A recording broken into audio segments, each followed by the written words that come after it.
I mean, I did the Masters, the Olympics, the Final Four, the Super Bowl. I did some really awesome events. And I have to say those are probably my favorite. You know, the incentive events are really fun.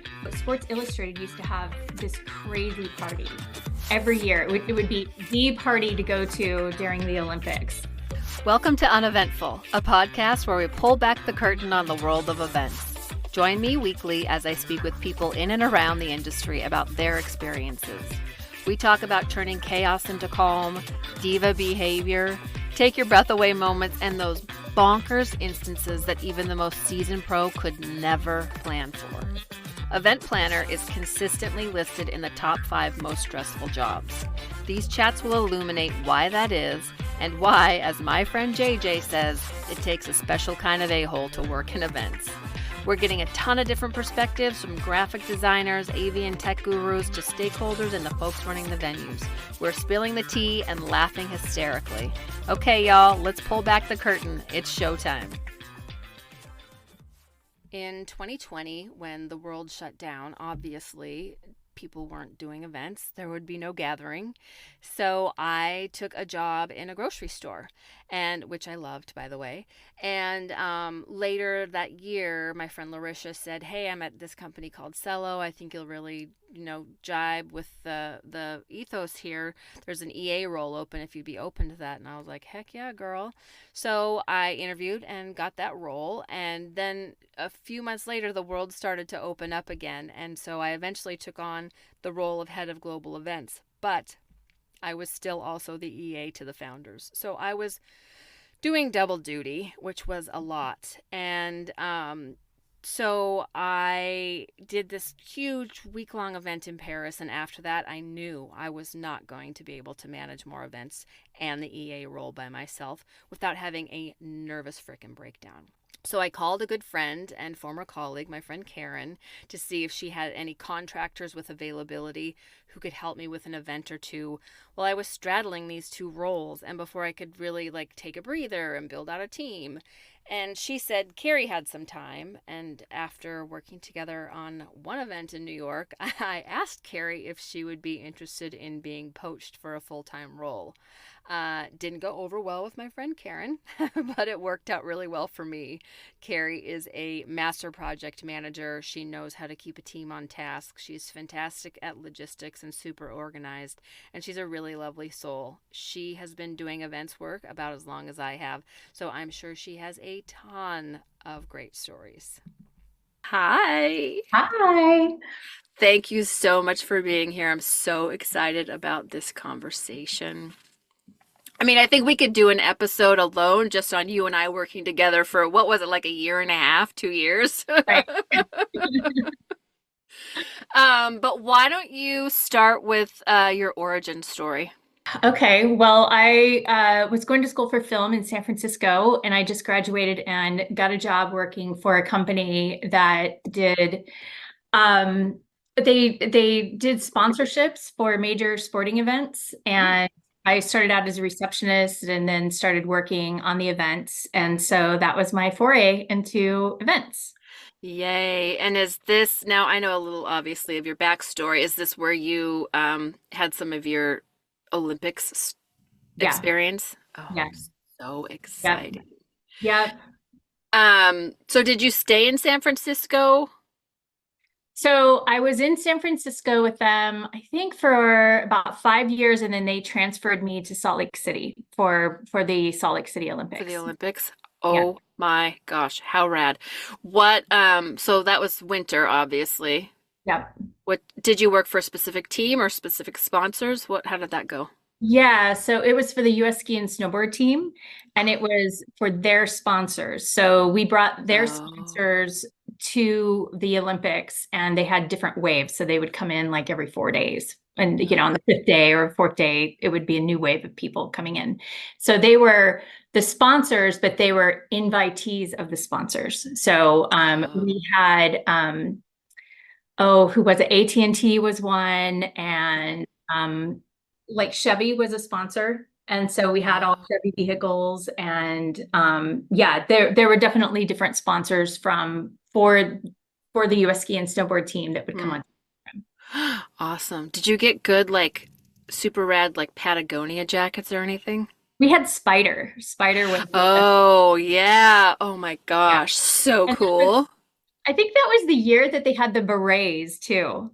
Oh, awesome. Yeah, I think that was, if I'm not mistaken. So, was that your only Olympics Well, endeavor? no, I was in Sydney as well. Oh, wow. Oh my AT&T gosh. was my client in Sydney. And so that was a bigger program than the US Olympic. What did you do? You were like specifically catering for AT&T, like setting up their hospitality suites and It was their overall program. So we had the big room block, we had the hospitality suite, all the transportation, the tickets to the games, the temps that would, bring everyone everywhere. We had the room drops and all of their we don't call it uniforms, but we give them all, fancy jackets and, yeah, some of them yeah. even got like snow boots and all kinds of stuff. But or that was in Salt Lake. This is the summer Olympics, but yeah, all the food and beverage, and then we had the athletes this that they sponsor would have to come and do athlete appearances at some of our like receptions and happy hours and things like that. Cool. So, how long did you live in Sydney? I didn't live there. Oh, Other people from the team moved out there, but I was there solidly for 2 months. And then that's I had been there stunning. several other times before that for site visits and meetings and stuff. So rad. And how long were you in Utah? I was in Utah for about a year and a half. Wow. Oh my I spent gosh. a lot of my time up in Park City. Yeah. Oh, I got to be beautiful. there during the Sundance Film Festival. And So great.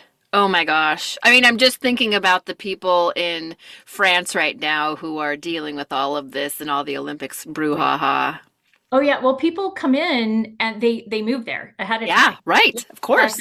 People from all different organizations, so it's a huge expat kind of thing, and you all get together and you get to know people. I remember in Salt Lake, there was this huge Halloween party that Oh, we would, fun. Oh, and you love yourself some Halloween. I That's do, I awesome. do.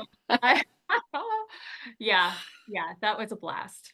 Oh, I mean, they talk about, like the athlete villages just being like major orgy fests. I wonder if like you guys were out just like clubbing it up.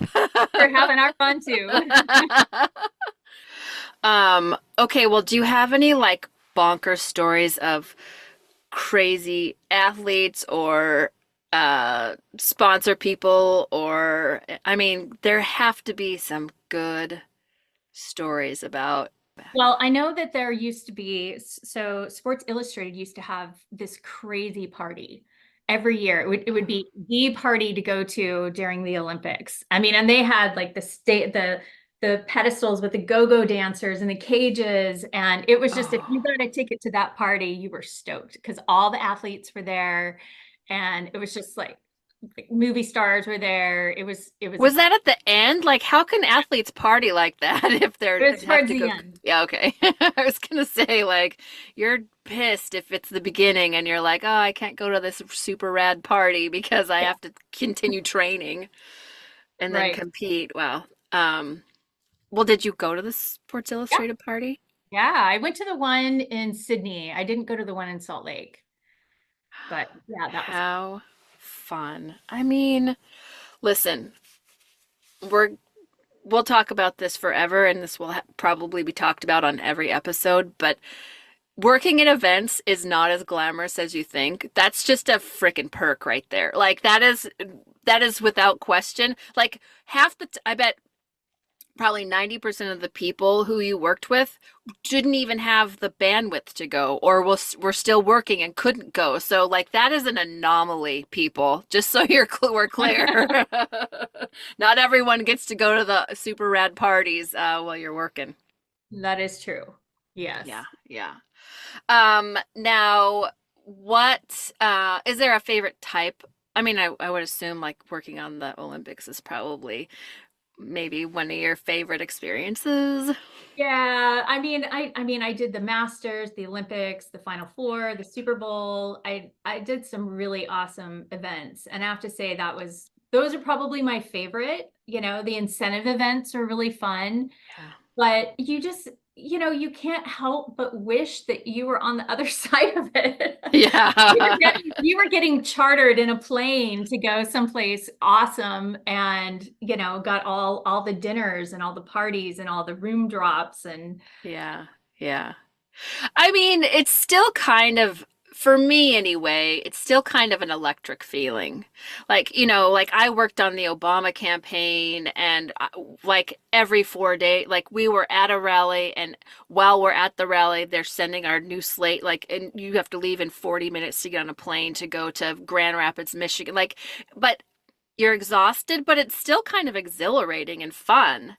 for But sure. then, the crash comes hard Oh, after it's all said and done. I know. And the older I get, the longer I crash. Yeah, Well, also, I think the older we get, the more we realize like taking time for yourself is so important. I think when you're younger, you don't realize how necessary it is to really like get some sleep and just like be in your own bed and with your own thoughts for a while rather than catering to every single person around you, the vendors, the sponsors, the stakeholders, your teammates, everything. Like everyone has a thing that they need from you and it's just nice to be super pieced out for a while. absolutely. Absolutely. Yeah. Um, so is there a favorite type of event you like to work on, like conferences or meetings, dinners? Well, I mean, for me, I mean, I've done technology conferences for so long that Yeah, that's just my jam. That's what yeah, I mean, I like it. The big ones are really cool, because you have other teams of people that are working under you, so you're more managing it than yeah. having to do with hands-on. So I just came from an event where I was literally moving all the signage pieces myself. Crazy.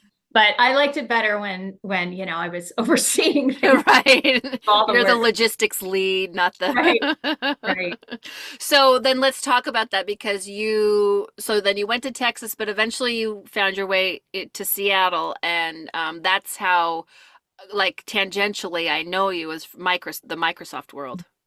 Right. I did Microsoft for events for about 17 years. Oh, wow. Wow. I didn't realize it was that long. Yeah. Wow. The big conferences to the small conferences to the, All kinds of things. Yeah. yeah, I did program management for an event called Digi Girls, and that was a great event because we were able to encourage younger girls to get involved in IT, in STEM, and just yeah, teach them that like if you want to be a hairdresser, you can still be in STEM. You basically can do it for video games. They need yeah. hairdressers to design people for video games and everything for I fashion, love that. IT, and every single thing you do. So follow your dreams, but also be in fashion, I Yeah. mean IT. So Learn to code. yeah. Amazing. How about any I mean, I think we both have probably some real good stories about working on those giant tech conferences. Um just in general, I think if you're working on a huge conference, no matter what it is, things are gonna happen and shit's going down. The hope is that no one really notices, except for the people behind the scenes, that no one out front or on stage or in the audience sees what's going down. So, do you have any of those good stories? Yeah, yeah. I can remember one sort of earlier on.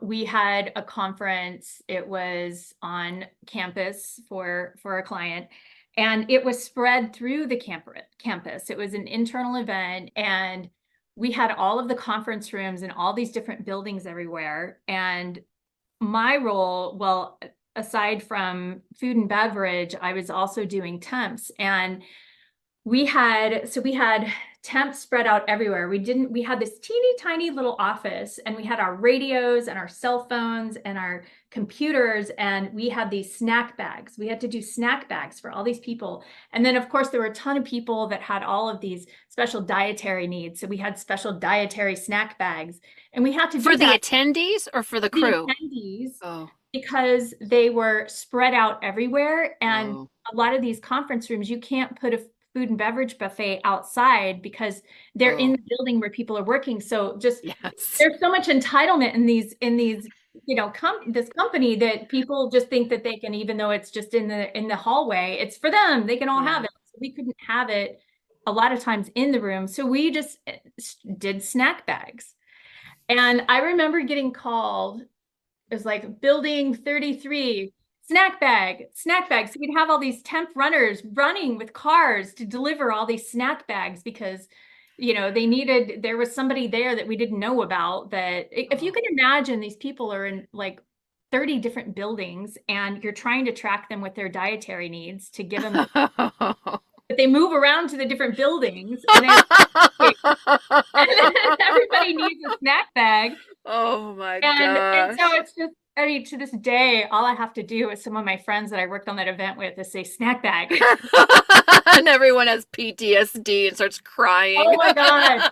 And it was like everything. We had transportation PTSD going on because we're transferring people everywhere, and like temps, and just it was insane. And yeah, we had our client was kind of newish, she Hmm. didn't really understand, so she didn't really listen to us when we would make recommendations. Oh. And then we had people from her team that were new as well, but they didn't want to be around her.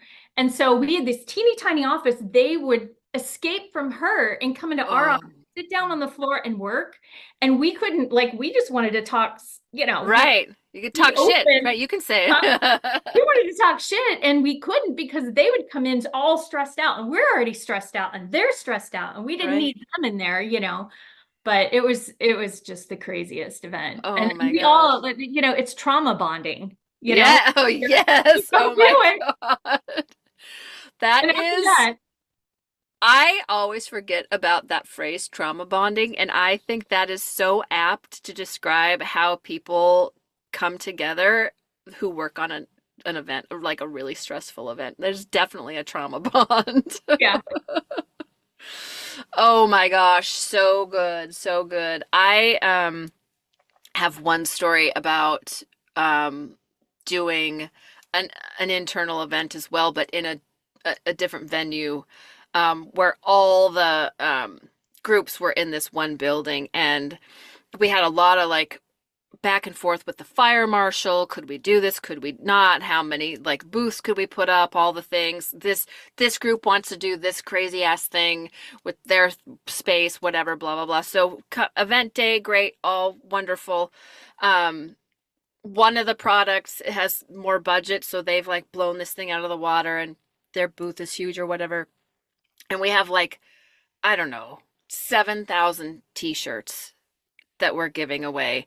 And these two really cute, like temp hired cute girls to give out these t-shirts. And, some are off in storage, and we have just, a couple thousand maybe at the booth with us. And people go insane for this swag. It's a free t-shirt at the company you work with. It's not like a super rad Patagonia jacket, or I don't know. Anyway, the design isn't great. It's not a super cool t-shirt, but it's a free t-shirt, and holy shit, if people weren't just like literally they were pushing the booth. We're in the middle of this space because it's the biggest booth. They're pushing this booth and crushing these two poor girls. And I'm just like standing between them with my arm, I'm like 5'10" with my giant monkey arms in the air going, we're going to get shut down. The fire marshal is coming. Like, stop this madness. They go, I mean, it was bonkers. I was like, the humanity here is insane. Right. So, I mean, I'm sure you have a million swag stories. We all have swag stories. Oh my God. Yes. Yes. Well, I was doing an event a few years ago before COVID, and it's this huge event. So they're in big tents, and we order tons of office supplies because people get together in groups and they do like little project things. We have tons of different office supplies in each tent, and then they can hack 24 hours a day. So we have bean bags, and we have blankets and personal heaters, and then we have this huge food and beverage area with, if you can imagine, like the big snacks that you can get in bulk and put in bags, Yes. candies, and the big coolers with sodas and stuff. Hmm. Well, these people, they're making above six figures, right? Right. Come in and they feel like we have to just, I don't know, slap their hands because they're trying to take things before the event is over. Like once it's done, take all you want, but they come in with backpacks and they're literally cramming their backpacks full of office supplies as if they where they are in their own Oh building. my gosh, go into any copy room in your building and there's plenty of stuff there. I It's know. so weird. It was The weird. mentality. Yes. And then stuffing their bags full of snacks and sodas. And they get the sodas in their offices too, but the Right. snacks, it's like you are making a ton of money. You don't have to like hoard all these snacks and bring them home with you, and drinks and everything. It was wild. And they were trying to like carry out the bean bags and the heaters and everything. We had to stop. Oh my It was gosh. insane. I Yeah, mean, like, again, like, what is the mentality, I wonder, of someone who is like, oh, I need 6 pads of Post-it notes from this particular thing when you can just entitlement. get them I in think your, it's, it's it's all I crazy. can think of is It's entitlement. crazy. You know. Um, okay, well, let's go to a happy memory, which is our Cello Connect event that we did Okay. in Barcelona.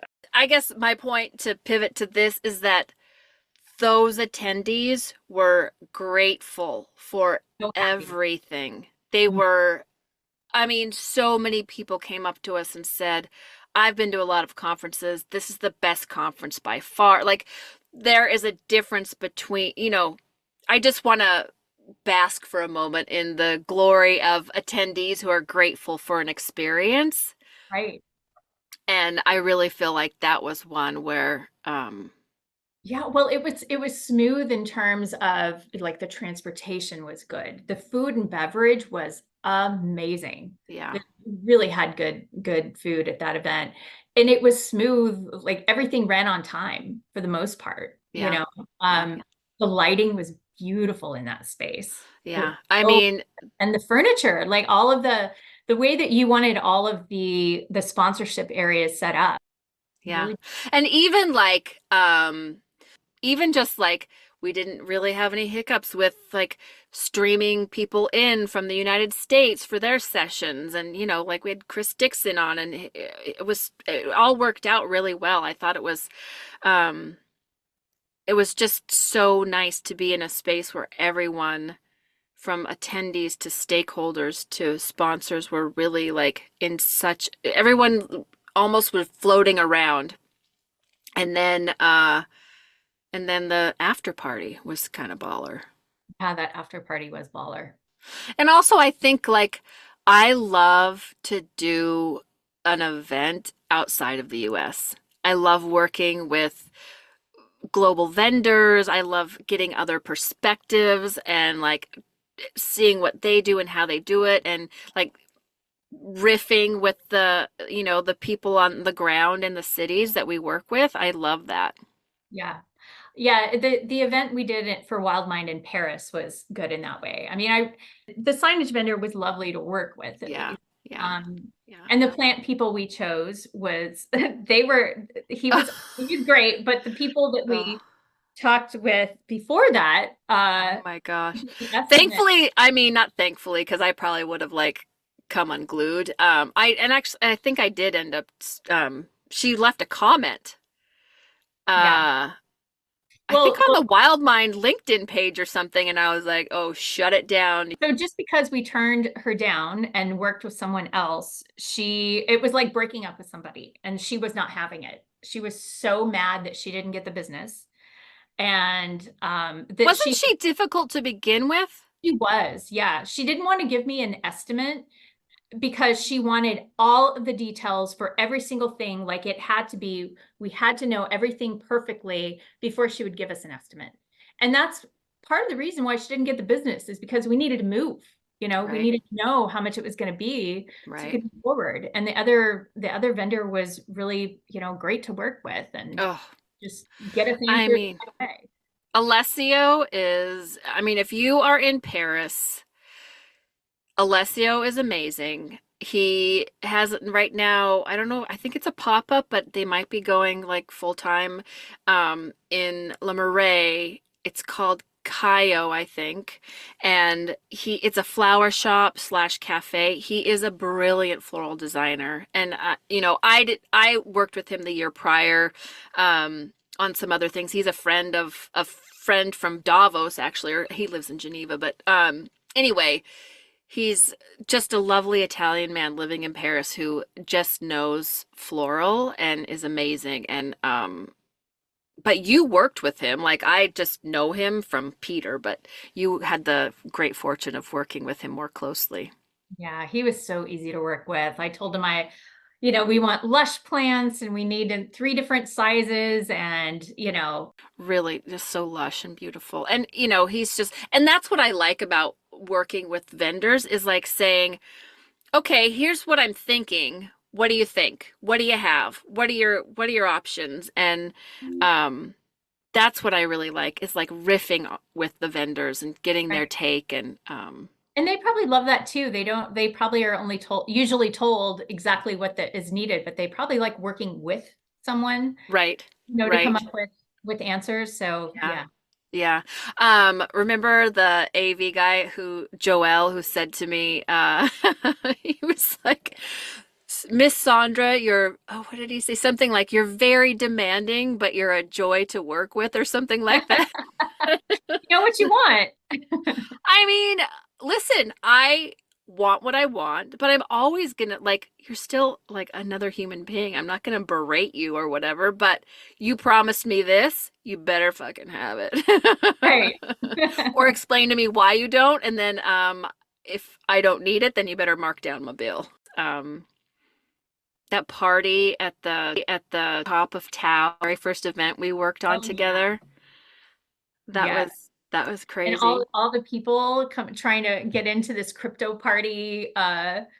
Oh my Well, God. Do you you don't know know who who I am? you know who I am, and I'm so glad you were there because it was my first crypto. I'm like, I didn't know who anyone was. Yeah.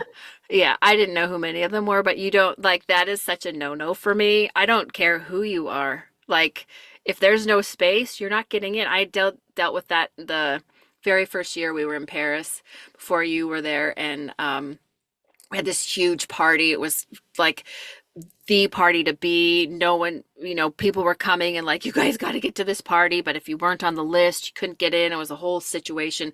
And this like 25-year-old kid comes up to me, like gets out of this Mercedes, whatever, blah.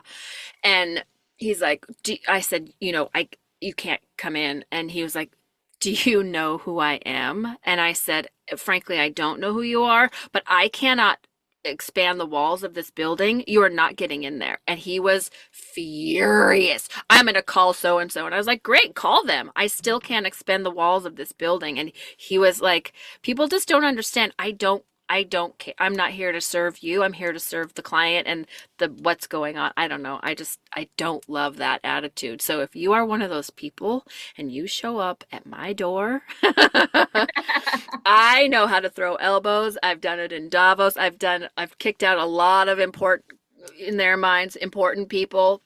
Do you know who I am? Come on. So let's talk about clients. I mean, we've all had these clients who like love their cocktails. Oh yes. Yeah. Yeah. Um, I have a couple of those stories, but I want you to tell your stories.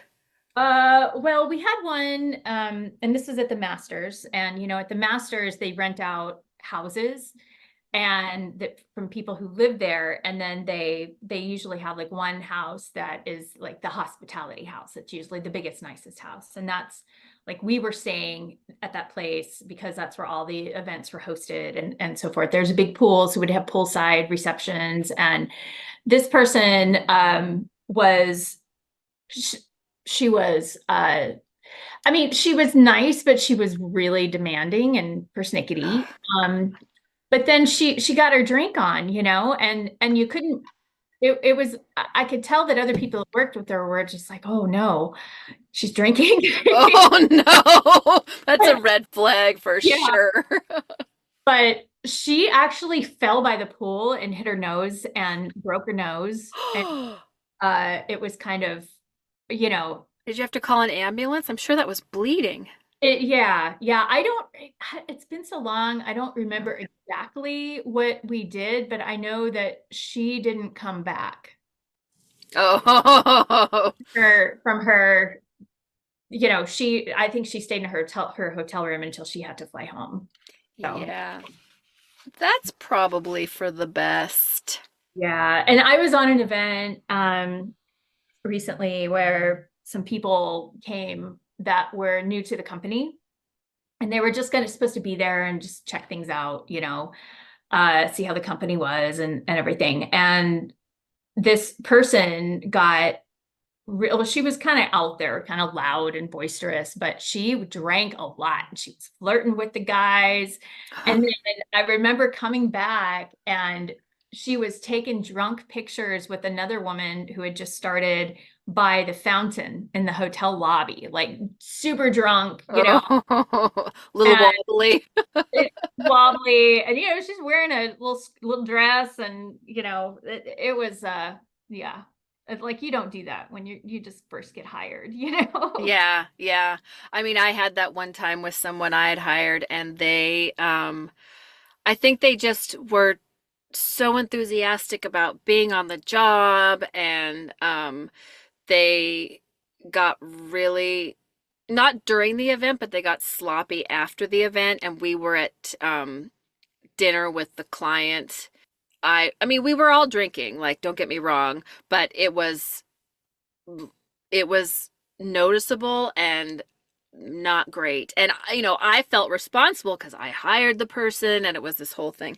Um, and so then fast forward to Monday morning or whenever we showed back up again, and we just had a conversation. I was like, I understand you were excited and this is your first event here with us and all the things, but that cannot happen again.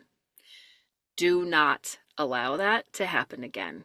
And they super duper heard me and totally changed how they presented on site. Um, Again, I think, I'm always going to put on my empathy hat. And I think, again, they were just so excited about, they felt like we've done a good job. We're at the end here. We can partake. And then it was just continuing to partake. And it happens. It happens. So I'm not here to poo-poo it, but it does make for some good stories. And, I think there's a quote about like, they're your stories to tell, so tell them, and so I'm telling the stories. That's what that's what this podcast is about. We're here to tell all the stories. Right, right. As long as they're not mean drunks, because I've experienced that as well. Yeah, I mean, mean sobers too, right? Like Yes. people, I mean, I had a um celebrity speaker at a healthcare conference I was working on, and the guy was a total dick. And I'm just like, why? You're here for 40 minutes. Can't you just, I don't know. I have a lot of things to say about people who are assholes. Have you been yelled at on site? I mean, we all have stories about being yelled at on site. Barcelona. Oh, yeah. That wasn't even a stakeholder. That was a that was a team member. That was not cool. No, no. Yeah. But We don't have to go there. No, but I will say, like, I think it's important for we all get stressed, right? And we all deal with our stress differently. And these events are some of them are really stressful and there's a lot riding on it, right? Like I always say this is important in the moment, but we're not curing cancer. So like let's just take like the dread out of it because it's not the world still spins. And there's a lot of stress, but it's also like it should be fun and you're in the trenches with your people and it's just like we're all on the same front, arms locked, and we're just gonna do this and have fun. And then I think again, sometimes people can't see beyond themselves. Yeah. And then I think also there's that piece of it which is I feel badly, but I'm not going to like put my tail between my legs and say, hey, you know what? Not my finest moment. I'm really sorry. Let's move forward and get through it. And so then they just like double down on the assholery. Yes. Yes. That's not awesome.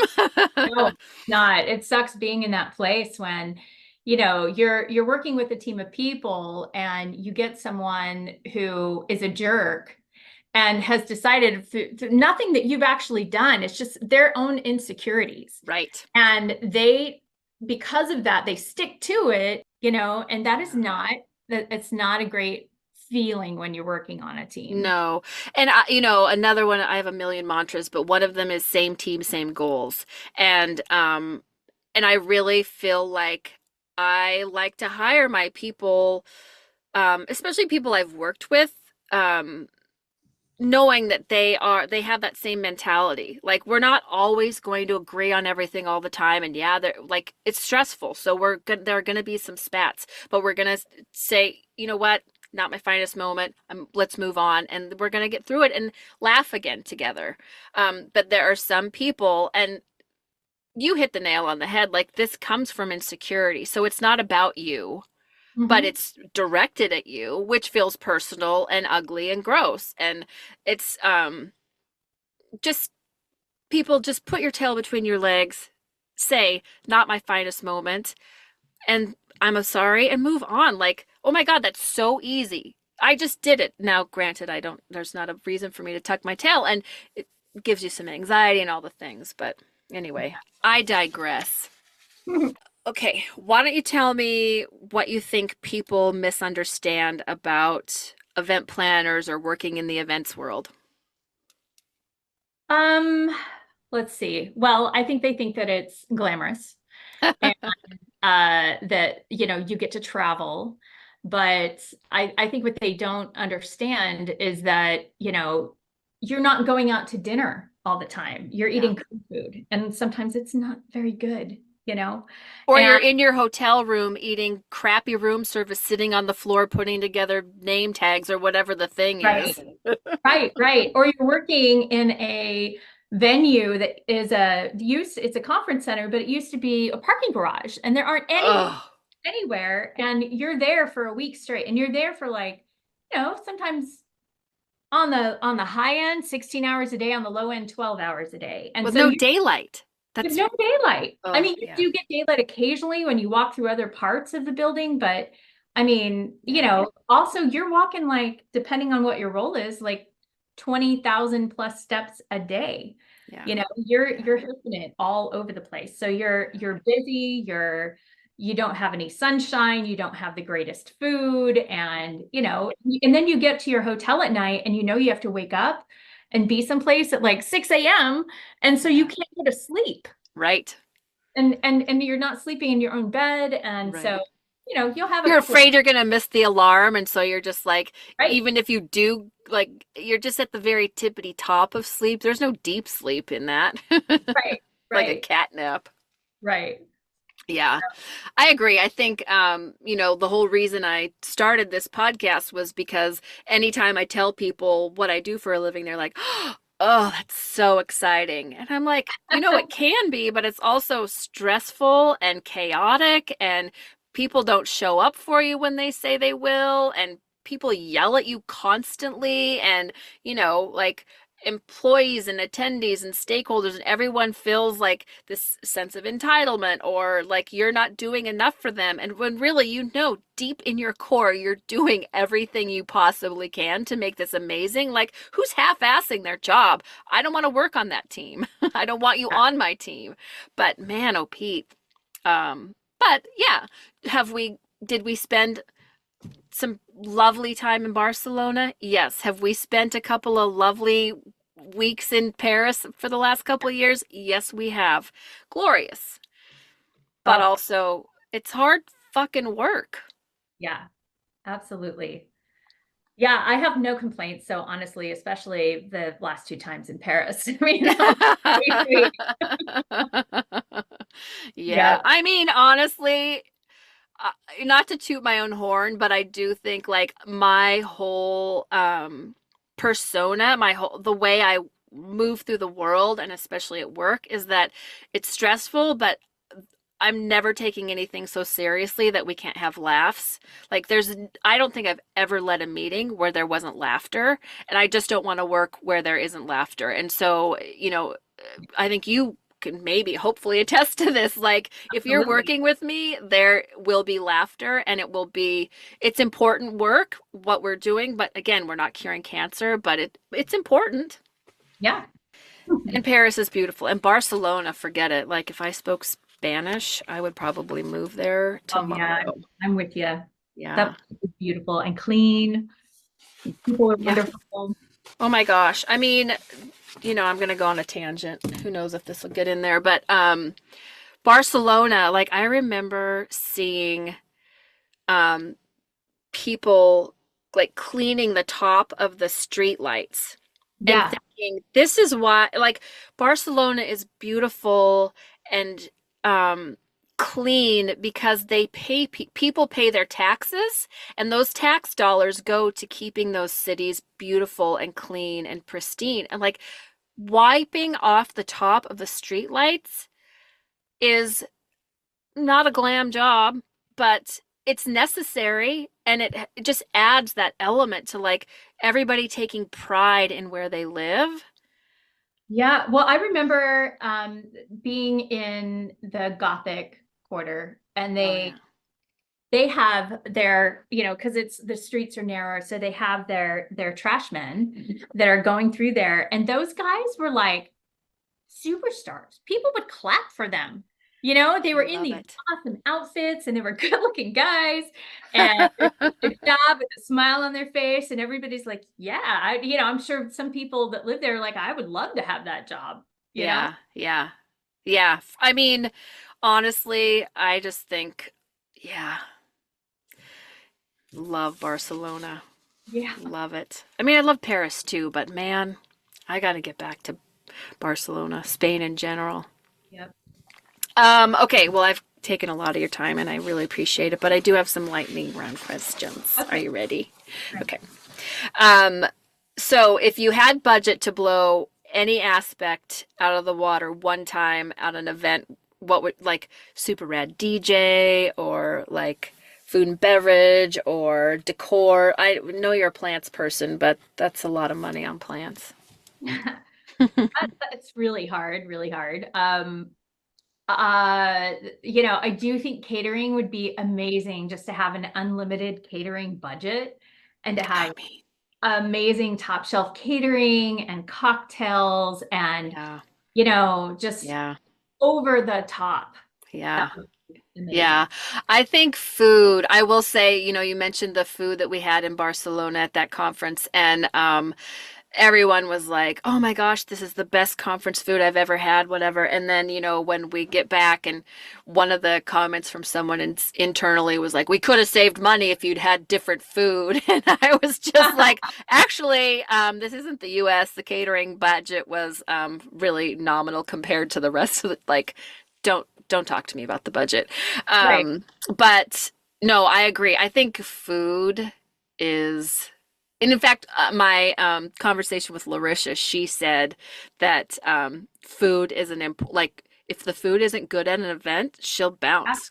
And She's like, people will remember it. I mean, yes, that's something that keeps them there, and they remember it. They will talk to others about it. yeah, yeah, for sure. And I mean, it helps that you and I are both foodies. But you have such a good palate and a good eye for that. You're always my go-to catering guru. You're sweet. Well, you're good. I'm not just saying it. Okay, so Coachella or Sundance? Sundance. For Yeah. sure. Now, just to pivot back for a second, when you were in Park City for the Olympics, did you go to Sundance? Yes. And actually, for the company that I worked for, I got to help make a film, and we got to stay at Sundance. Our company went on an annual trip, and we all stayed at Sundance, and I got to screen that movie at the Sundance screening. Oh my gosh, what a special memory. And Yeah, especially, didn't you say you went to school for film? yeah, I was a film major.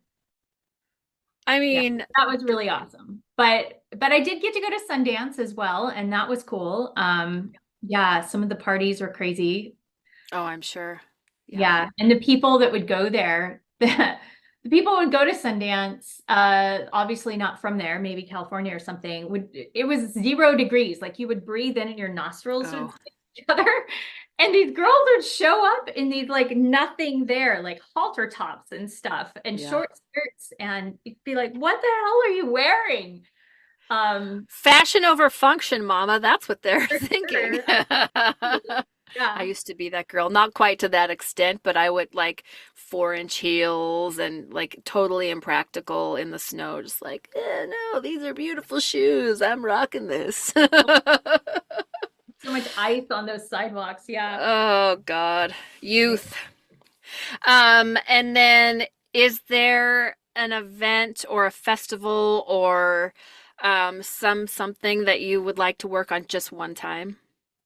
I just wish that I could go to shows. Some of the conferences or Yeah. events that I do, I wish I could go to some. But Yeah. as a Yeah. guest, Yeah. Um, how about you? What is something that you would want to go to or work work on? on? Yeah. I don't ask myself these questions, and I've never thought about it for myself. I think, honestly, this is going to sound kind of random, but I would love to work on like a Coldplay tour only because they are like eons above for the sustainability, and I want to learn every aspect I can about how they do what they do and how to implement it in my job Yeah, because I'm that dork. But I mean, they just do an amazing job and they put a report out at the end of their tour. And it's just like, for me, that is like the holy grail of working on something that's meaningful and joyful. Oh my gosh. that's cool. I heard In Excess does that too. Yeah, but I mean, In Excess was the very first concert I ever went to, but it's never going to be the same without Michael Hutchence, and I won't see them. Like, I don't, Yeah, I love that guy so much. Um, okay, well, any other things that you want to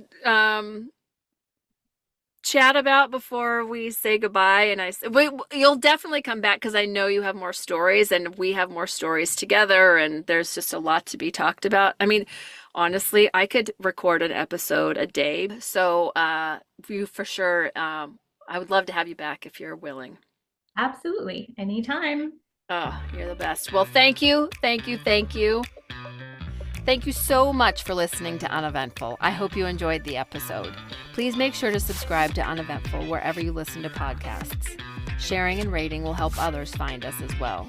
If you have feedback or your own stories to share, I'd love to hear from you. Please hit us up at uneventfulpod.com. You can also follow us on Instagram at wildmind.global.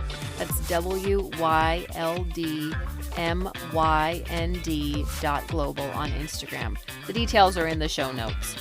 I'm so grateful for your time and support, and I'll see you next week.